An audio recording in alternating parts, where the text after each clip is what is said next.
Good evening, everybody. Thank you for joining the webinar this evening. We'll be discussing how to improve newborn survival on beef and sheep farms. My name is Bruce McConaughey and I'm the Head of Industry Development at Quality Meat Scotland. Tonight we'll hear from Dr. Alex Corbishley, a Senior Lecturer in Farm Animal Health at the University of Edinburgh. Alex has worked at the university for 6 years and previously worked as a vet in Northamptonshire and Cheshire. The aim of the project is to benchmark and define the risk factors for and propose an integrated control plan to improve survival and reduce morbidity and antibiotic use in neonatal lambs and in suckler herds throughout Great Britain.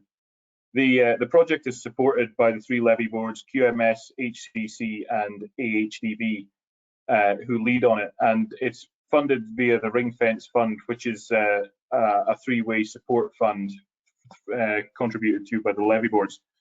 As well as that, it's only possible with a huge amount of support from our academic and veterinary partners, who are all listed on one of Alex's slides a little later on. We have Rebecca from AHDB who will be posing your questions to Alex at the end, and we also have Nia Davis from HCC in the background somewhere with her camera off. So the plan of action for this evening is that Alex will take us through about a half-hour presentation, and there will be some time for questions at the end. But if you feel like asking questions as we progress, or if anything pops up that you would like a little more information on, or to pick Alex's brains, then please do put your questions in as we go along. And if there are some questions by the time we reach the halfway point, we'll pause and we'll go through some of them and see if we can answer them for you. As you see there, if you think of a question, type it into the question box at any time. It usually sits on the right-hand side of your screen, and there's a handy little picture diagram up on your screens now.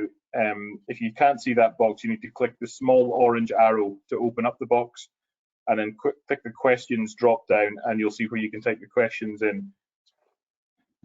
As usual, as is standard webinar practice, I'm sure you'll all be well used to it just now. You'll all be muted throughout the webinar, so you can feel free to comment to your heart's content, but we won't hear any of it. So if you do have anything that you want to say, put it in the questions box as we've described, and also use that to let us know if you're having any sort of technical difficulties, and people who are far more adept at this than I am will do their best to make sure that we can rectify that for you. The usual advice, as with everything IT, is switch it off and on again, so log out and log back in. And that's probably enough for me as a scene setting piece. So I'll hand over to Alex for the really interesting stuff. Thanks very much, Bruce. So as Bruce said in the introduction, today's talk is based on some of the key findings of a project that was looking at newborn survival in both suckler calves and lambs, and was funded by the 3 levy boards and involved farmers across England, Scotland and Wales. So it's a pretty large project, and we only have a limited amount of time today. So I'm going to give you the headline key questions we asked during the project. I'm very happy to talk about it a bit more in the questions. And then I'll show you just some of the highlights of the messages that came through from the work that we did. The work involved both vets and farmers, and one of the things we were interested in was understanding the barriers and enablers to change in terms of improving survival. We wanted to understand what survival or mortality currently looked like in GB. We wanted to explore how current practices related to survival. And we also ran an experiment in our own flock here in Edinburgh to look at how metabolic status in ewes related to lamb survival and performance, and also to look at how antibiotic treatment of all lambs at birth affected their performance.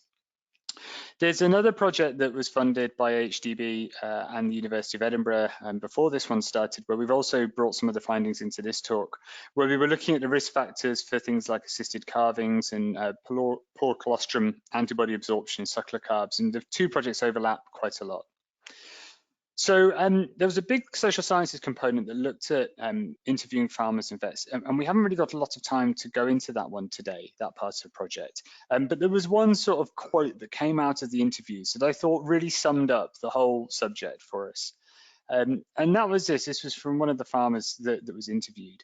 And they said, "I just don't like losing things, and I take it really, really badly when I do. It's not about money. It's more about what about you want everything to do as well as it can. And that I felt was a really powerful quote that really demonstrated that everyone who's working with cattle and livestock and sheep, they're doing this because they want things to do well. They're internally motivated to do these things, and it's a really gutting experience when things don't go to plan. So within that context, we've been talking lots of vets about positive conversations, thinking about survival rather than talking about mortality all the time. And today we're going to be thinking about some of the things we could do and some of the messages from the study that help us to try and improve survival of lambs and calves. And I said that's sort of talking about the positives. We do need to start by thinking about the negatives a little bit. So we did benchmark lamb survival across a few hundred farms in GB. These data was collected by vet students and vets. So the vet students were on the farm recording losses, and the vets were ringing up every week. And on average, we found that in the UK, or in GB, mortality to 3 weeks to 21 days old in lambs was around 10.5% on average. And that's the red line here, and you can see the distribution of farms. And you can see some farms achieving very low levels of mortality during that 3-week period. Now, the key thing to take home from this is the vast majority of losses are taking place in the first 7 days. So 9.5% of lambs are dying in the first 7 days. And then when you go out to 21 days, the total increases to 10.4. So the vast majority of that is taking place in that first week. So that's where we're focusing. That's sort of the main area of where we need to look at to improve survival in lambs, and it gives us an idea of the big variation between farms. And of course, there are different systems here. We've got indoor and outdoor lambing, we've got upland, hill, and lowland, but it just gives us a bit of a feel for the landscape. Now, interestingly, these numbers haven't changed a lot. The study we did, in many ways, started by replicating a study that was done 20 years ago. We went further than that study did, but it just sort of illustrates that in the past 20 years, it's been difficult to make gains in those numbers. We had robust data for a much smaller number of suckler herds, but the suckler herds that we did have, there were a number that didn't have any losses at all in that first 3 weeks. And on average, losing around 6.5% of calves in the first 21 days. And again, just like with the lambs, the majority of the loss taking place in the first week, so around 5% of cows being lost in the first week of life. Again, big variation in the distribution between farms, and some achieving very, very low levels. Interestingly, there's very little data for suckler calf survival, either in the UK or internationally going back, so we don't have a very good feel for how that's changed over time. So the first thing we did in the project was we asked producers to report what their mortality was in 2018, and then we measured the mortality in 2019. The data I showed you was 2019 data. And what we've done here is just on the two plots on the left and the right, we've plotted calf and lamb mortality against calf and lamb mortality the previous year. And I put a green box around the straight line, and if performance was consistent between years, then you'd expect all the dots to be on a straight line. And you can see that some farms have achieved very similar levels of reported performance, so what the farm reported for 2018 to measured performance in 2019 for both the lambs and the suckler calves. But there's quite a few farms, actually it's the majority, where the performance between the 2 years doesn't match very well at all. Now, we did have the beast from the east. Everybody has a bad year, everybody has a good year. So there are always reasons as to why performance between years is inconsistent. But when we think about this holistically, and we take a step back and say, well, how can we improve performance in the long term? It's very hard to make gains year on year if you've got wildly different performance between years and between batches. And that's one of the challenges. Some of those challenges are outside our control. So for example, the weather. But things that are outside our control, we can hedge against. So we can hedge by lambing at different times or changing the period that we calve over, for example. But some of this variation is likely due to poor recording, and some of it's due to variation between years due to factors that are under our control. Now, thinking about recording, because some of these differences may be because the losses the previous year were not recorded accurately, there's a big difference in the level of recording that was reported in the farms we were working with.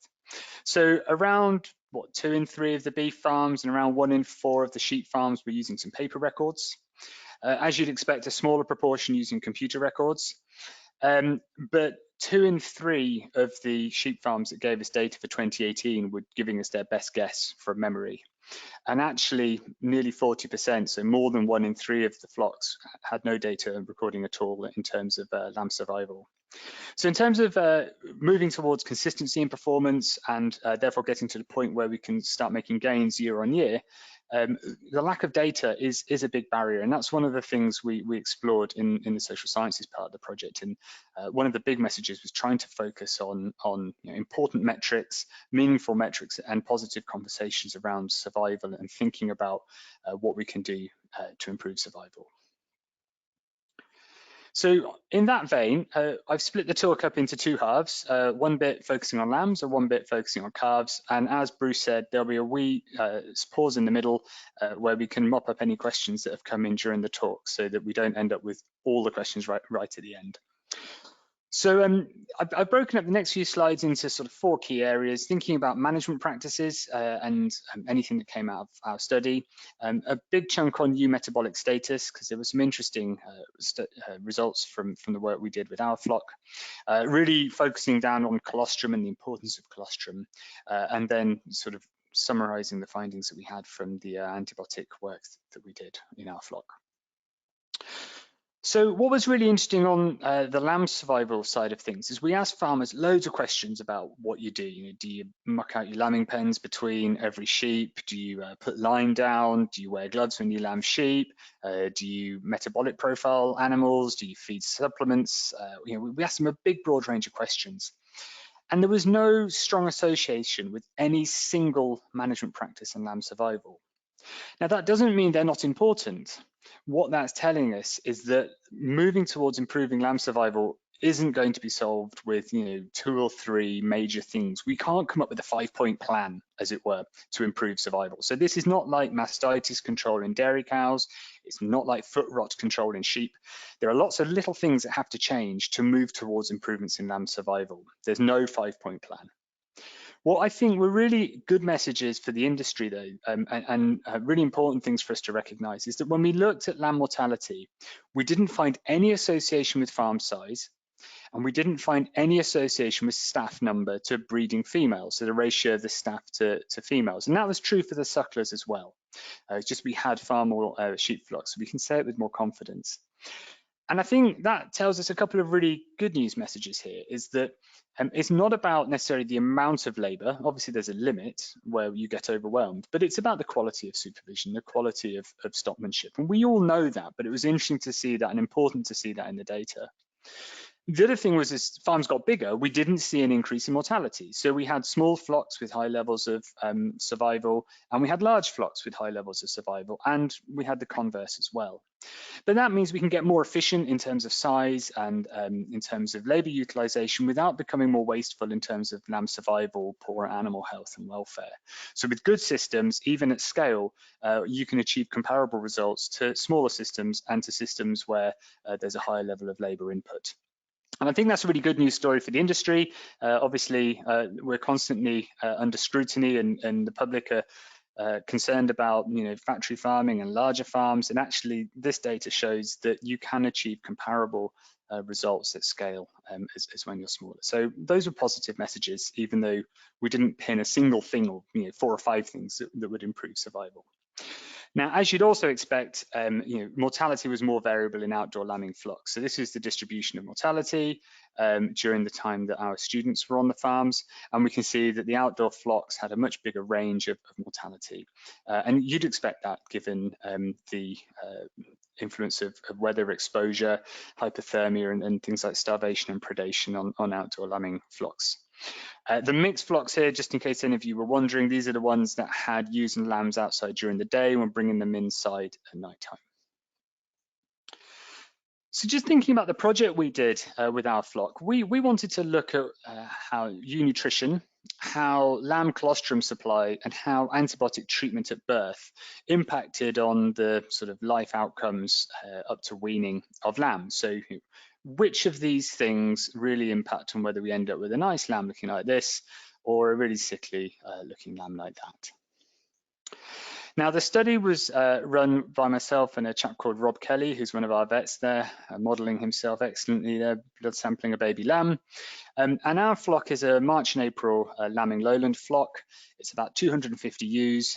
They're university ewes, so they're always in good condition. They live in this palatial shed the lambing students come and look after them in, and we scan our ewes every year, and we sort them into singles, twins and triplets. And this year for this study we bled every single ewe at about just over 2 weeks before she lambed, or not before she lambed, sorry, before the lambing block started. And then at birth we monitored the singles and twins from birth all the way through to weaning. This flock never rears triplets. Triplets are always fostered on or artificially reared. Now, for this study, we didn't do any fostering on. We didn't want to interfere with the singles and twins. So all the triplets, the weakest one was taken off and artificially reared. We looked at lamb growth and we looked at disease rates up to weaning. And then every lamb either got a squirt of antibiotic in its mouth or a squirt of yellow coloured placebo.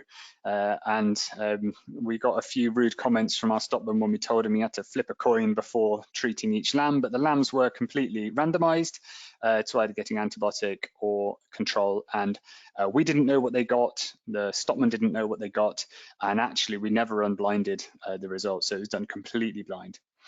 And then we blood sampled the lambs at 8 to 24 hours old to measure the blood antibody levels, so the antibodies had absorbed from colostrum. Now, 8 hours is a little bit early, 24 hours is about right, but in this setup, they get thrown out the pens, particularly the singles, pretty quickly, and we wanted to sample them at a time which is practical if you were to ever try and do this on a commercial flock, for example. We didn't want to say, oh, we blood sampled them at 4 days old by running out into the field and catching lambs. So it was done at a time that is commercially relevant in terms of handling lambs. In terms of the ration, I should have shown you there in the picture, just in the background, you can see they're able to pop the heads through the side fence into a feed face. It's not a TMR, it's a top-dressed haylage ration. So they had good access to good quality haylage. This is the analysis for the year. We were very lucky to have haylage coming in at over 11 ME. Satisfactory protein at 13%, and as you'd expect with haylage, around 42% dry matter. And the twins and the triplets were flat fed and 18% crude protein nut, and the singles didn't get anything at all. So these are the headline results for the metabolic status, and this does get a bit technical, but I will take it in the next slide as to how that was relevant to what we found. So we measured 4 things in the sheep. We measured something called BOHB, and that measures the short-term energy balance. So I said they were all in good body condition. I don't think there was a ewe in that flock under 3, maybe the odd one at 2.5, but they were pretty well conditioned. So BOHB measures short-term energy balance, and this is this plot here, and the red line is we want everything below the red line, and as you'd expect, the energy balance results are a little bit worse in the triplets, so the BHB level is slightly higher, but there are 1, 2, 3, 4, 5 ewes that were in excessive negative energy balance and mobilizing body fat excessively. We were very happy with that, actually. That's a pretty small number out of 250, and what it shows us is that, yeah, you know, with the concentrate that we're getting and the 11.1 ME haylage, most of them, the vast majority of them, were pretty happy with that. We measured urea in the blood, or urea nitrogen to be specific, and this is a proxy for effective rumen degradable proteins, that's ERDP going into the rumen, and you can see here that the urea levels drop with the more lambs that ewe's carrying, and the red line is our sort of cutoff as to what we think is low. Again, we were pretty happy with these. If these were used at grass, we'd be up at 4 or 5. They'd be very high. They'd be getting loads and loads of nitrogen in from grass. Spring grass is an excellent source of ERDP. 13% crude protein haylage. Yeah, we would expect levels a bit like this, but actually very few low, and none of them really concerningly low. The reason they're dropping with the more lambs they're carrying is probably due to less room in the rumen, so they're eating less forage there. Now, the albumin results were interesting to us. So this is quite a high health status flock. We don't have problems like liver fluke in the flock. So we were surprised to see quite a few of our ewes with low albumin results. And albumin is a measure of long-term protein balance. And we use a cutoff of 30, but we can ignore the cutoff number, to be honest. The result's more interesting when I show it to you on the subsequent slides. But essentially, the singles and the triplet carrying ewes had lower blood albumin levels than the twins. And we think what's happened here is the singles were getting no supplementary feeding. The twins were getting the same amount as the triplets, but of course the triplets have a higher demand. So what we think we've done is, even though we've rationed to what we think their protein requirements are, we've underfed them protein a bit. And it's not rumen protein we've underfed them, because we're quite happy with our urea nitrogen results. So we were surprised to see so many of our ewes with poorer long-term protein status, given that they were in excellent body condition, they were on good quality haylage, and they'd been given a nut in addition to that. And then the globulin is an indicator of inflammatory disease, and we've got 2 ewes here, single carrying ewes that have got some sort of disease problem, probably lameness or dental disease, but we can see the vast majority have got normal globulins. So these are not sheep that are under disease challenge. If they were under a high fluke burden, or they're carrying hemoncus, for example, we would expect high levels of globulin quite often. So those were the headline results of the metabolic status. And what we did is we looked at losses between scanning and 24 hours old, and then we looked at losses between 24 hours old and weaning. And as you would expect, the sort of proportion of sheep that lost a lamb increased with the more lambs they were carrying. That's kind of obvious, okay? So none of our 28 single carrying ewes lost a lamb. 14 out of 153 twin carrying ewes lost a lamb, and 16 out of 50 triplet carrying ewes. So nearly a third of our triplet carrying ewes lost at least one lamb. And we looked at a range of things, so how old the ewe was, what her body condition score was, what she was scanned as, what the birth weight was of the lambs when they were born, and the metabolic status, so the energy, the ERDP supplies, the rumen protein, the albumin, the long-term protein balance, and the globulin, the inflammatory disease. And the 2 things that came out significant, unsurprisingly, the number of lambs, we've seen that there. The more lambs you carry, the more likely you are to lose one. But really interestingly, the albumin came out, and this is the plot here. And these are the ewes that lost a lamb, and these are the ewes that didn't lose a lamb. And the ewes that lost a lamb had, on average, lower blood albumin levels than those that didn't. So there is a relationship here between long-term protein status and lamb loss. We don't know whether it's a disease that we haven't diagnosed in our flock. I think that's unlikely. I think it's more likely to be something to do with winter feeding protein levels. It doesn't appear to be short-term rumen protein related, though. And John Vipond, many of you will have seen his work. He's done some very interesting work on supplementing sheep with bypass protein. Some of the trials have worked, some of the trials haven't. And I do wonder whether this is part of the explanation. Maybe the ones where they don't work, the ewes are actually in good long-term protein balance, and the ones where bypass protein supplementation has worked is where the ewes are in poorer protein balance. So an area of ongoing work, you're sort of seeing the latest results as they stand, but there's definitely an interaction here between long-term protein status and lamb survival up to 24 hours old. So we then blood sampled all the lambs to look at their antibody levels, and this is the distribution. So you've got lamb antibody level here at the bottom and number of lambs up here on the y-axis. And this is sort of the shape you'd expect this. We actually got exactly the same shape when we looked at suckler calves. And in our flock, around 1 in 10 lambs had this antibody level of under 10, which in dairy calves is considered to be associated with increased disease. And then around 1 in 3 lambs had a result that was below 24, which in suckler calves is associated with more disease. And actually, these results are pretty much identical to what we see in suckler calves as well. So there is a substantial proportion of the flock, even in sort of the relative luxury of a teaching flock, that haven't received enough antibodies in their colostrum from their mum.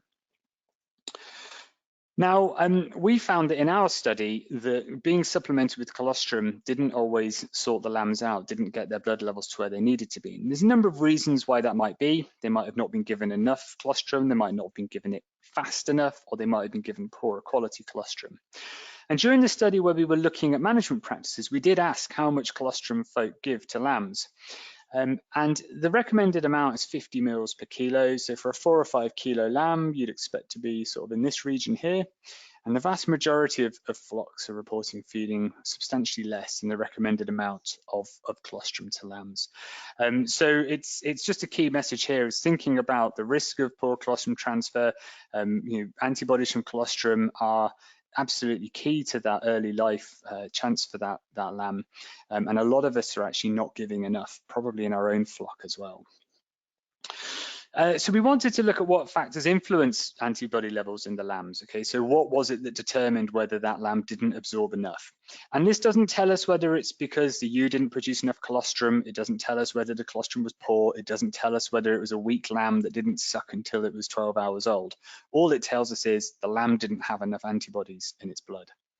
And we looked at these different things, and the two that came out very strongly was litter size, which again, it's probably no surprise to you that a triplet born lamb is nearly 3 times more likely to have insufficient antibodies from the colostrum. That colostrum's got to go 3 ways. So that's not a surprise. Also, triplets are likely to be a bit weaker at birth and less likely to get up and suck vigorously.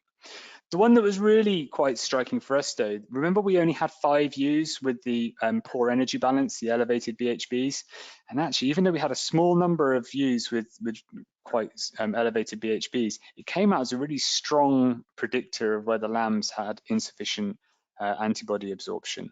In fact, that's nearly 5 times or roughly 5 times more likely. So ewe energy balance we've known for decades. There's some great papers from the 80s showing how important body condition and ewe energy balance is. This project wasn't focused on energy balance, but we did have a few ewes that were in poor energy balance, and we really saw that come through as a predictor of poor antibody transfer to the lambs. So really highlighting the importance there.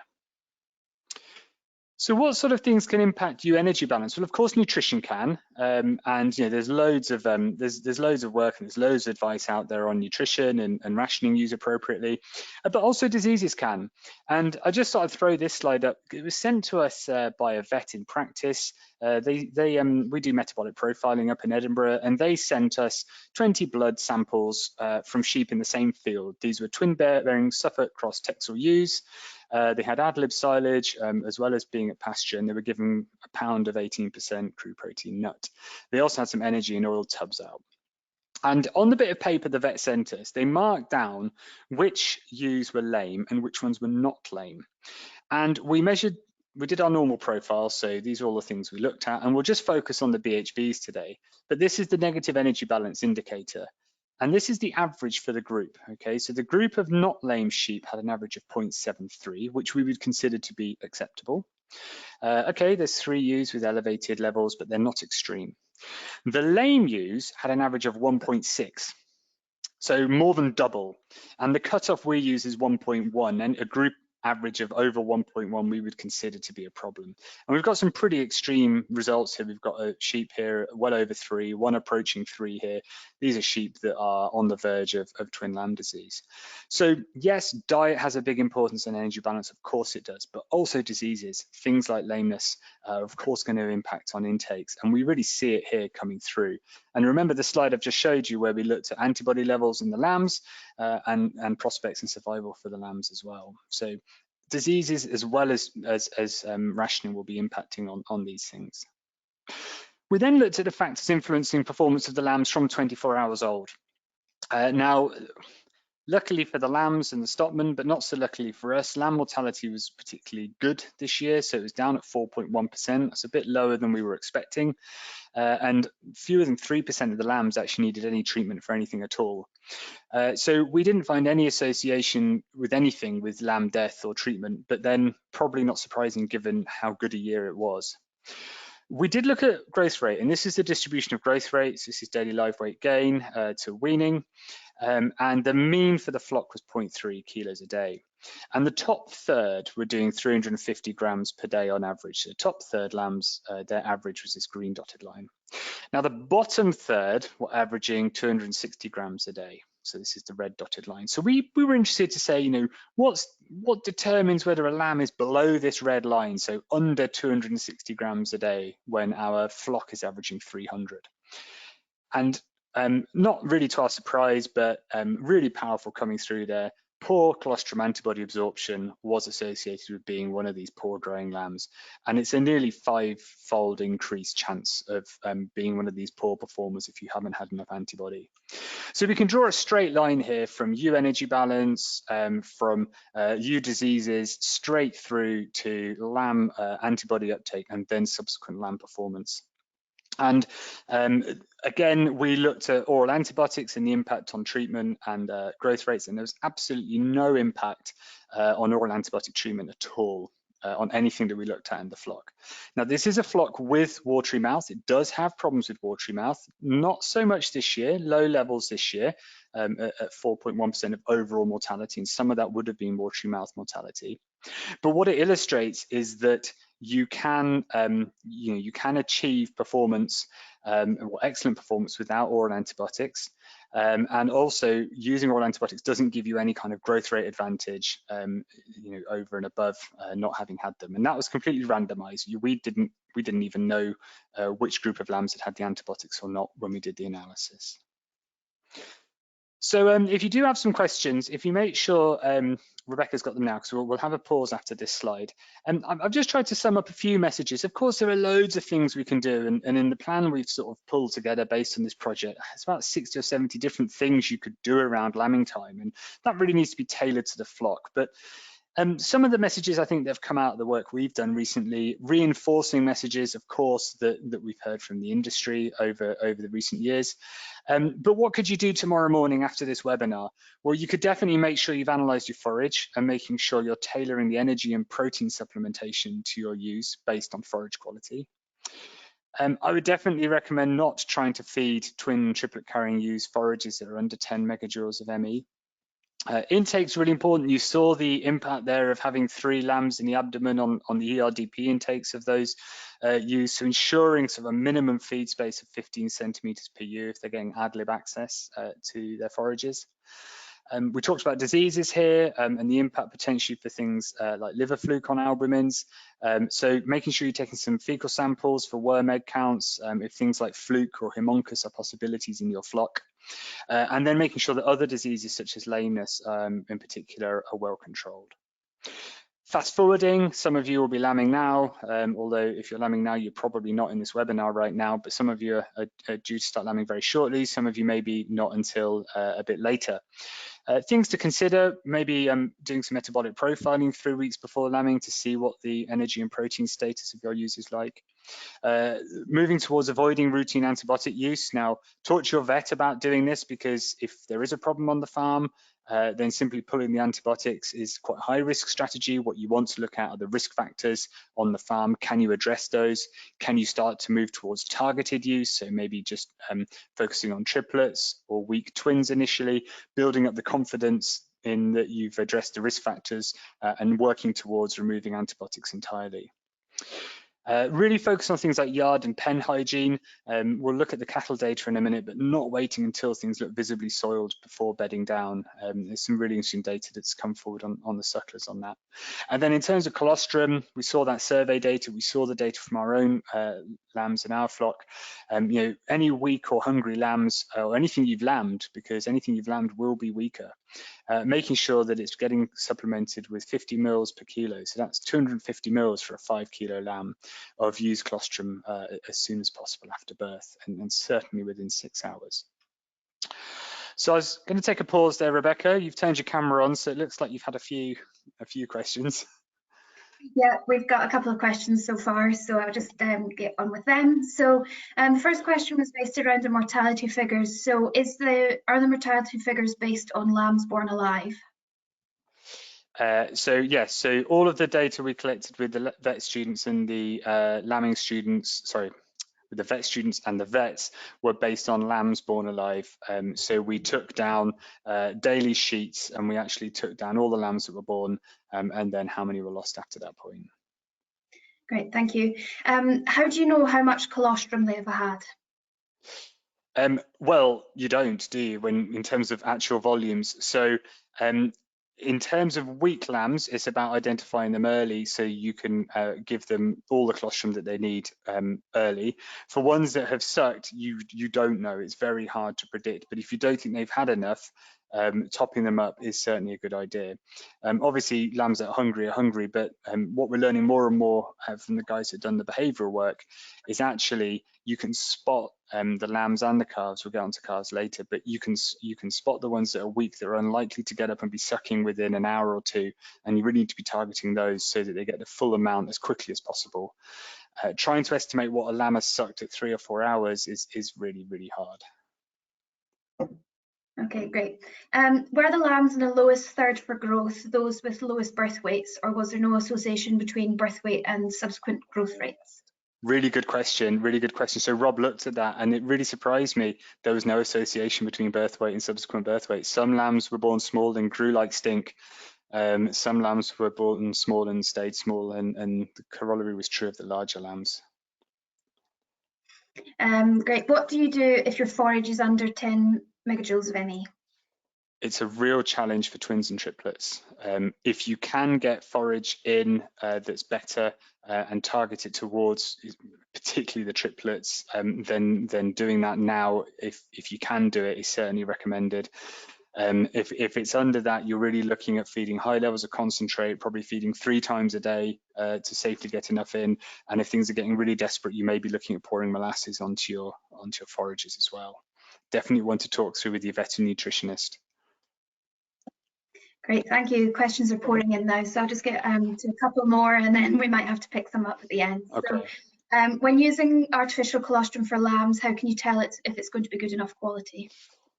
Yeah, so artificial colostrum is a real problem because unless they've gone to the lengths of getting it licensed as a medicine, and maybe things will change post-Brexit now and they'll be able to put more labelling on, but they're really not allowed to say how much is in there if they haven't licensed it. And to my knowledge, no one has actually gone to that extent. I may be wrong, so if there's anyone here from a company that has, I apologize to you.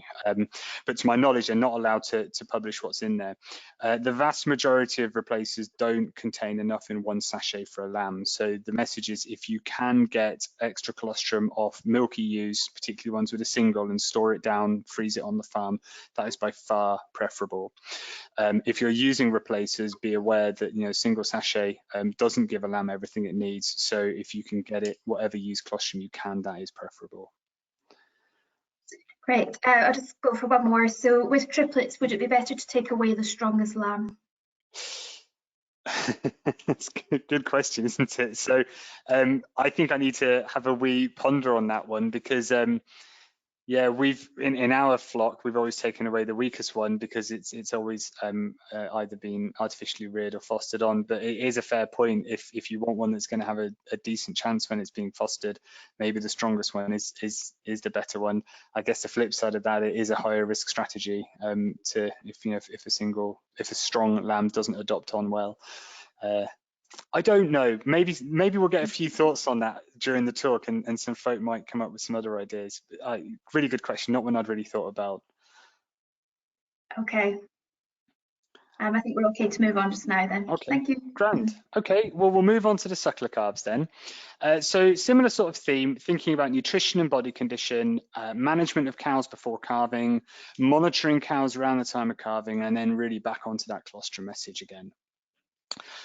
So I've shown this slide in the past, I've nicked it from other talks, but it's a really important one. And what we're aiming with our suckler cows is to have them calving down at between 2.5 and 3 at calving. And there are other AHDB webinars out there talking about that in a lot more detail. We don't have time to really drill down into that today. But cows under condition score 2 have difficulty calving and poor calf figure. And the same is true for obese calves born to obese cows as well.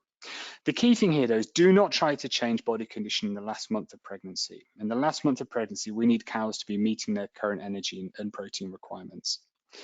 Now, Rachel Bragg, who's one of the vets who works with myself in Edinburgh, she's been looking at the risk factors for calving difficulties in calves that were born naturally and were alive at about 4 or 5 days old, okay?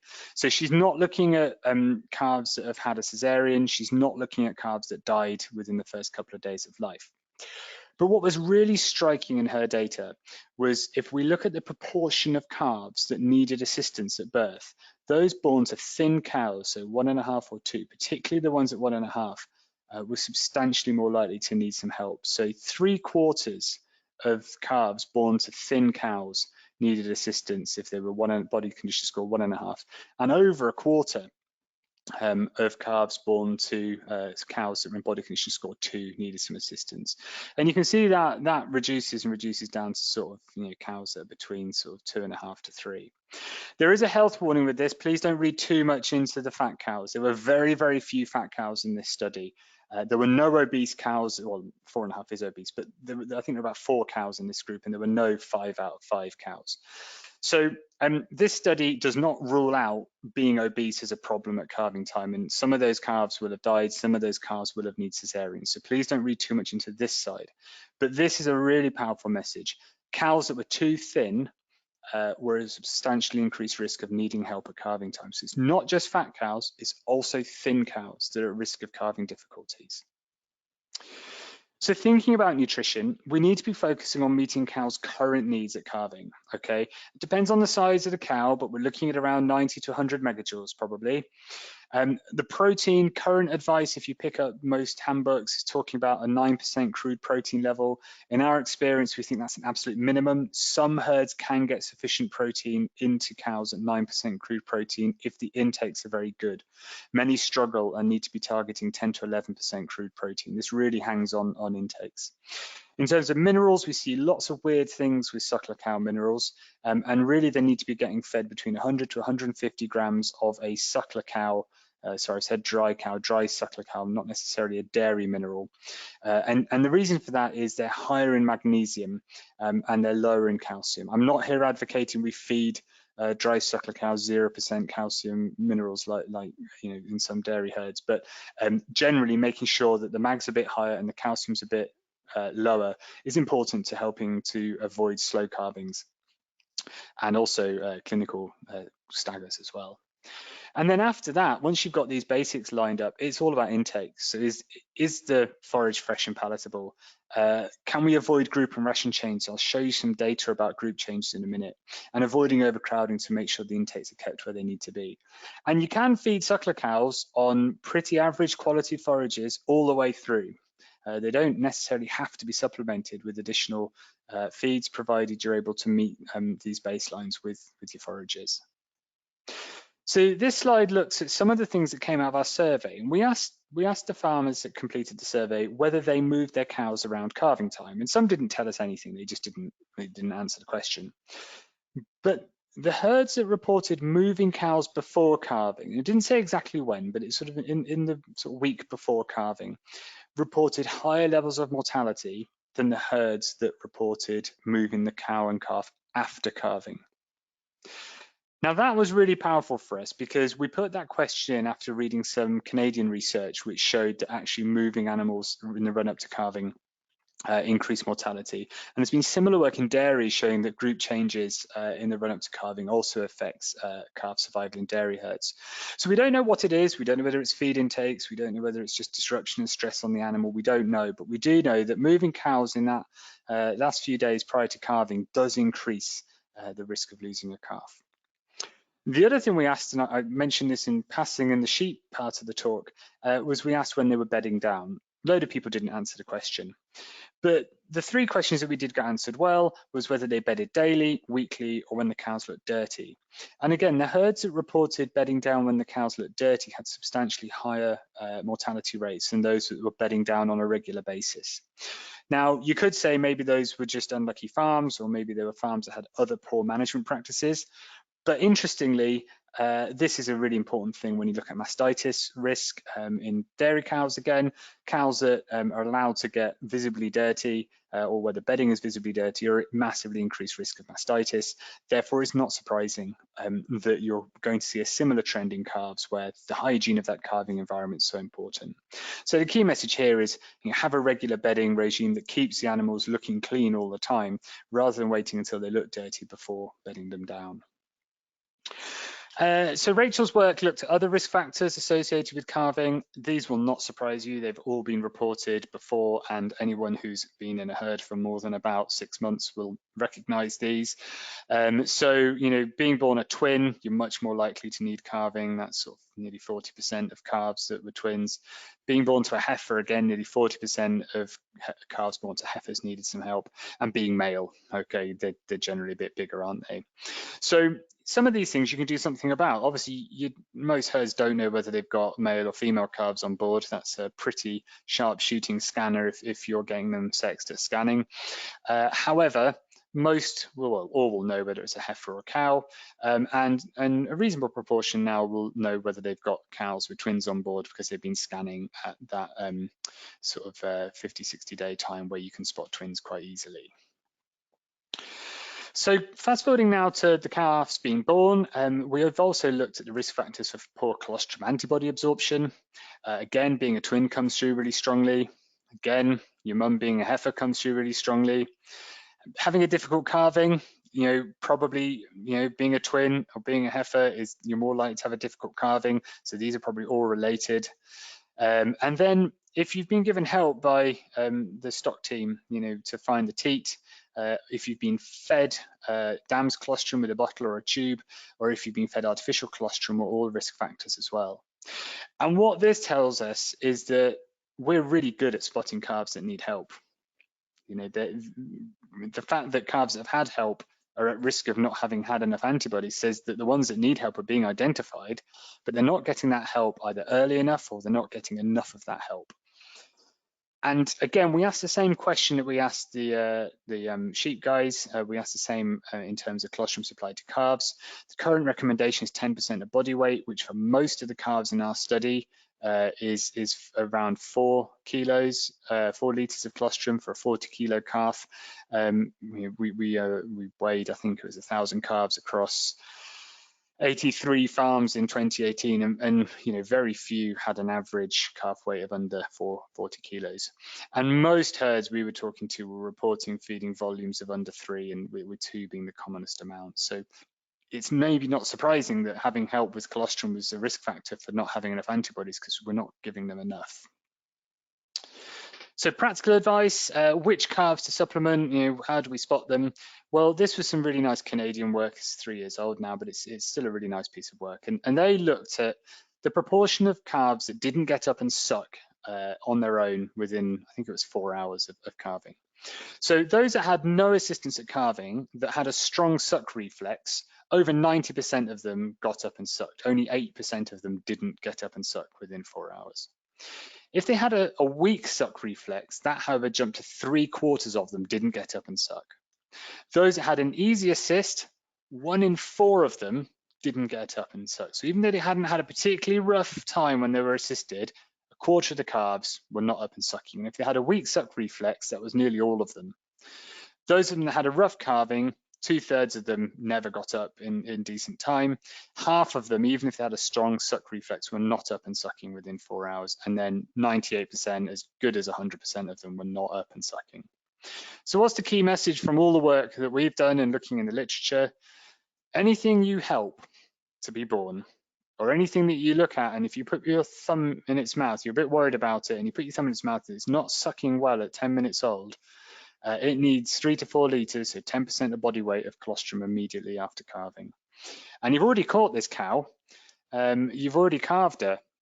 Now, she might be evil, she may kick, and you may have to get colostrum from another cow if it's not safe to do, but you know, this is an animal that has already been caught and a calf that you have already handled, and it's very clear from the evidence that these just need to be given the colostrum. You know, they're not, a substantial proportion of them are not going to be getting up and sucking colostrum on their own fast enough.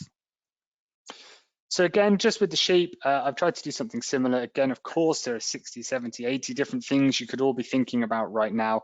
But some of the things that have come out of the studies we've been doing, and again, reinforcing things we've been thinking about recently, is tomorrow morning, what could you do? Well, you could go out and body condition score your cows. And any that are thin, so under 2.5 out of 5, you know, provided they're not going to calve in the next week or 2, you know, get them grouped up, feed them some additional food, try and get their condition improved. If you've scanned and you know you've got twin carrying cows, put them in with the thin ones. There's a really interesting herd up north in Scotland that SAC have been working with, and they calve, I think, 18% twins. 80% of their cows calve twins every year, and it's not a disaster for them. You know, twins there do well, and it's because they manage them, they scan for them, they manage them separately, and you look at their calves reared percentage, it's just phenomenal because of the twins coming through. Yes, it is more work, but I'm not saying we necessarily all go down that road, but twins don't have to be a disaster, I think is the point. Check your forage quality. Again, we can get away with feeding poorer quality forages to suckler cows, of course we can, but they do need to have a reasonable level of energy and protein. If they're not going to meet the current requirements of our cows, then we do need to supplement them. So make sure that you're prepared to ration them and prepared to supplement them if needed. I'm not here saying that we need to be steaming cows up, suckler cows up before calving, but if the forages don't meet the energy and protein requirements for the last month, make sure that we're able to supplement them. And bed cows regularly, don't wait until they look dirty. We've shown, and the Canadians have shown, that has a big impact on survival. So things to think about around calving time: pay particular attention to our heifers and our thin cows and our twin carrying cows. In fact, if they're grouped off separately, then they're going to be a pen you need to take particular attention to, because they're much more likely to need help. Don't move the cows before calving. That has now, I'm pretty convinced that that's a risk for calves being lost. And just don't risk colostrum supply. So if you've calved a cow, strip off all of her colostrum and feed it to the calf using a bottle or stomach tube. And if you can't get 4 litres off that cow, then supplement that calf with colostrum from another cow of known good disease status. So those are a few messages from today. Just a couple of slides just to wrap up with before we can go back to questions. We do need to think as an industry where we go forward, and I talked at the start about performance, and we do need to think about some of the barriers to recording and some of the barriers to discussing performance. And it was really clear in the discussions that the social scientists did that it's really hard to talk about mortality and losses, and it can have a big effect on folk. And if we can move towards a positive discussion around survival and try and get the data we need to start driving that discussion, then hopefully we can start to agree targets for improvement. But what's clear is that practical improvements, so things that are actually achievable on the farm, need to be farm specific. I can't give you a slide with 5 things that you can all do tomorrow morning that's all going to get you an extra 3 or 4% lambs or calves.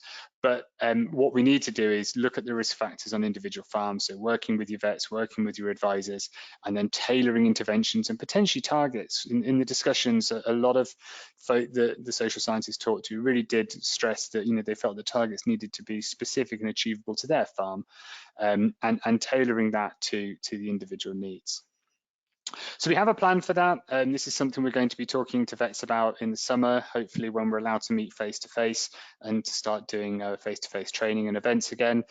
Maybe that's overly optimistic, but I forever remain optimistic, to really think about some of the key drivers of lamb and calf survival, so nutrition, shelter, infection, colostrum, breeding, and that all hangs around a coherent farm team where we've got well-trained and motivated guys. And on all the farms we worked on, we were just completely gobsmacked by the commitment and the work of the team on these areas. So this is something we'll be talking to the vets about, and a sort of a plan to tailor things towards the farm. And we can't do everything all at once, but there are 3 or 4 things that most farms can identify specific to them that will help them to improve survival.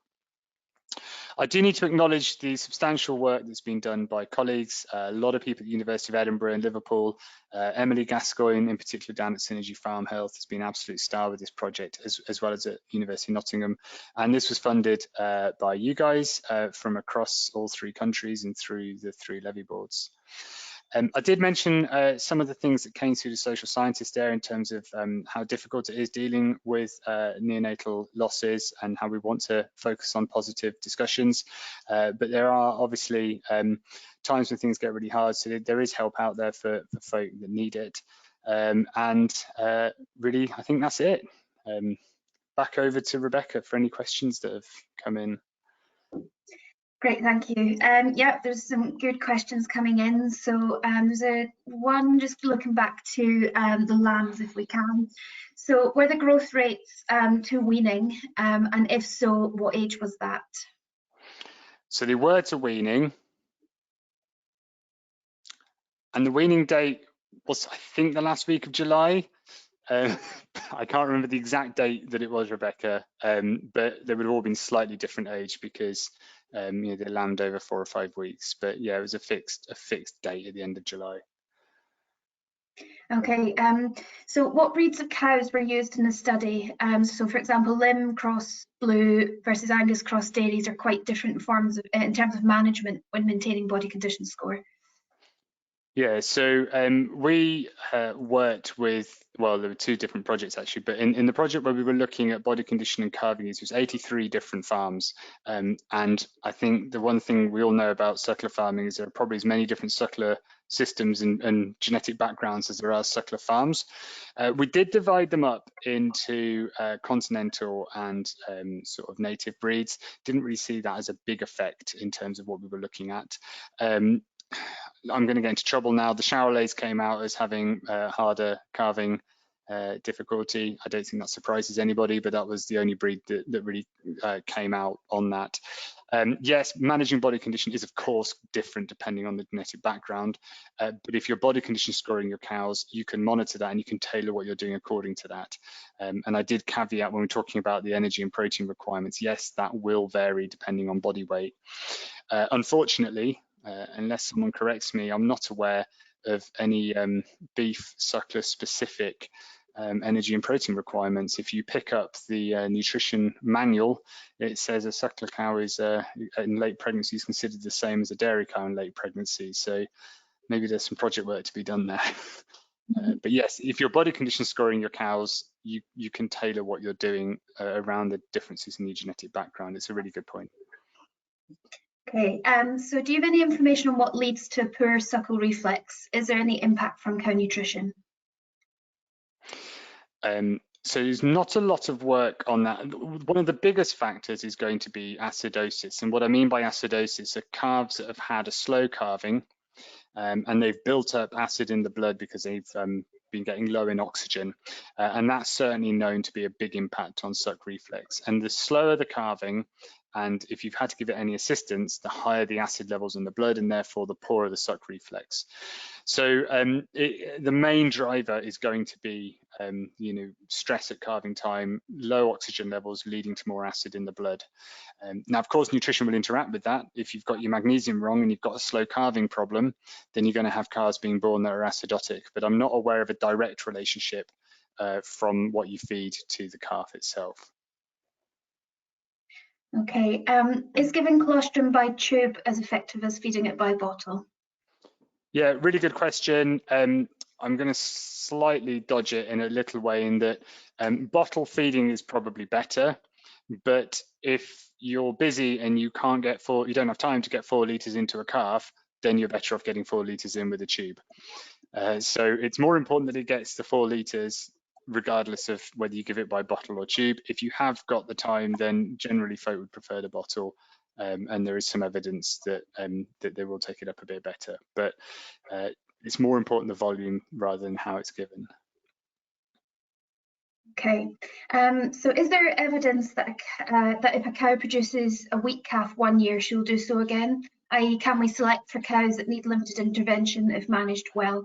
Is there a genetic component that can be selected for minimising labour need? There is almost certainly a genetic component. We just probably haven't focused on it enough.